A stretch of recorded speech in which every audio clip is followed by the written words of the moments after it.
Flyers on the dining room table, different things that I think folks might like to read. But this really impressed me. I picked it up this week. And it's a book titled The Untethered Soul. I got it. The Journey Beyond Yourself by Michael Singer. And I have it on the table. And he says in the following chapters, and what caught my eye about this is that what we're doing isn't traditional in any sense of the word. It may not even be logical to many folks. I've been told that. Who cares? If we know who we are, it makes no difference. He said, in following chapters, we will undertake a journey of exploration of self. But we will not do so in a traditional manner. We will neither call upon the experts in psychology, nor upon great philosophers. We will not argue and choose between time-honored religious views, or resort to statistical supported surveys of people's opinions. We will instead turn to a single source that has phenomenal direct knowledge on the subject. We will turn to one expert who for every moment of every day of their life has been collecting data necessary to finally putting this great inquiry to rest. And that expert is you. That expert is you. We're not our thoughts. We're not what we see. We're not this. We were born into a world that told us this is what we are, period.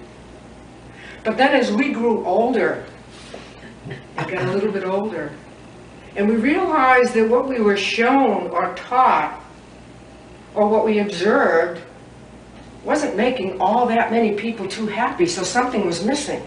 And my life isn't working out the way I imagined it would. Why?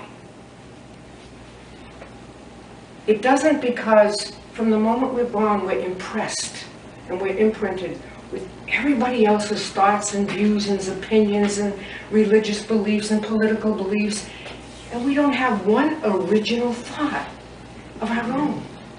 Not one original thought. And when I was thinking about that, this was a few years ago, I thought, you can come up with one original thought, can't you? No, that's not mine. No, that was my uncle's. No, that was my son's, and it wasn't a good one either. One original thought. I can have an original thought. And I had to dig deep to find that. My original thought for me was, if all of what you've been doing for 30, 40, or 50 years isn't working, how can you say you're a body? Your body's done everything it's supposed to do. Why aren't you happy cleaning the toilet?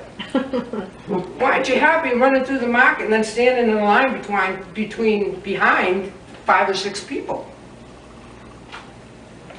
and complaining? Because we have to dig deeper. We have to reach beyond our grasp, and we have to dig deeper into who we really are.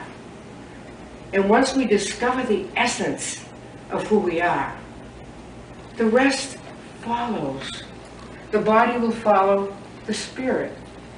And then we have to come also, we're in this body to learn how to get over ourselves, to get out of our own way. Because I don't know about you folks, but anytime I've run into issues in my life, it's because I wouldn't get out of my way.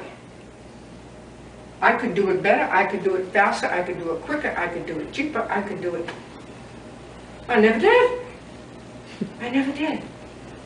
So then when I started to let the Spirit work for me, and I began to ask questions, when I had a thought that wasn't quite compatible, I'd say, no, I don't think that anymore. That's what I used to think. No, that's not where my spirit wants to be. No, I'm not going to send my spirit out on that journey, because then my energy will be depleted. That journey isn't my business. Because there are times I've discovered from spirit that we have to practice non-interference. And that's the hardest thing to do, to practice non-interference. Because I want you to do what I want you to do. I want you to see what I see. I want you to be what I am. I want you to be happy all the time, for God's sakes. I know with my partner Al, for years, you try to make someone else happy. And you try so hard, you put everything into it. But that the person's going to have a bad day at work. Maybe they ran into traffic on the way and they got stuck. Maybe they got a flat tire. Maybe they just don't feel well. And that has to be allowed. And then we came to the conclusion, no one else can make us happy. There isn't one person, one job, one make a car, one house that's going to make us happy totally, completely, continuously, and give us that inner peace and joy that we need. We have to do it ourselves. And you know something, when we discovered that between us, what a relief. What a load off our shoulders that we carry that doesn't belong to us because we're practicing non-interference out of love, but not the love that comes from spirit. We want to control. I want to control. Spirit doesn't need to control. It only needs to respond. Spirit doesn't need to react because there's nothing to react to. I am spirit. I was thinking about it one day, and I thought, how do we know we're spirits?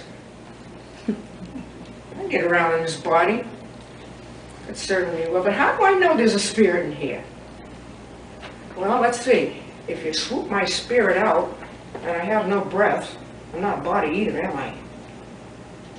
I must be the breath. I must be the energy, the breath, and what is in that sustains this body in each and every cell. And then I thought, with all our technology, with everything that we have, we will never get a picture of a thought. We will never get a picture of color. If they sliced our brain right down the center, we would never get a judgment. We would never get a fear, because that's not who we are. That's part of the body. That's part of the ego. That's the reason why we're here, because we found out all that doesn't work. And that's what's so exciting. Sometimes I think we get more excited about buying a house or a car or a piece of furniture or a little vase, because I know I do. But you know what? After I've had that vase a couple of weeks, guess what? It's just a vase. It's just a vase. It's pretty. I like it. But if it was gone tomorrow, it wouldn't make any difference. But it's the spirit. It's the spirit that is never gone, never leaves, is ever present, always guiding. And the problem is, we all get kind of deaf once in a while. I know I do. I wear hearing aids and I still get deaf. We get deaf. We don't listen to the whisper of the guidance. We don't listen to that gut feeling that says, no, you better not say that. Or you say something, you say, where'd that come from? When it comes out that fast, that's ego. Ego always wants to react. The brain wants to react. The spirit wants to sit back and take in and learn and share and give and embrace. And that's who we are. We are in this body at this time, in this place, because we're here to heal ourselves and each other by example. And we all live in the same reality. We all know what's going on in the world. But we are spirit. We cannot change one iota of any situation, any person, anything, any place and time. Because that's not our job. Our job is to become who we really are, in essence, and to be that example. Because it's true, one person can change the world. One person can change the world. Each cell in our body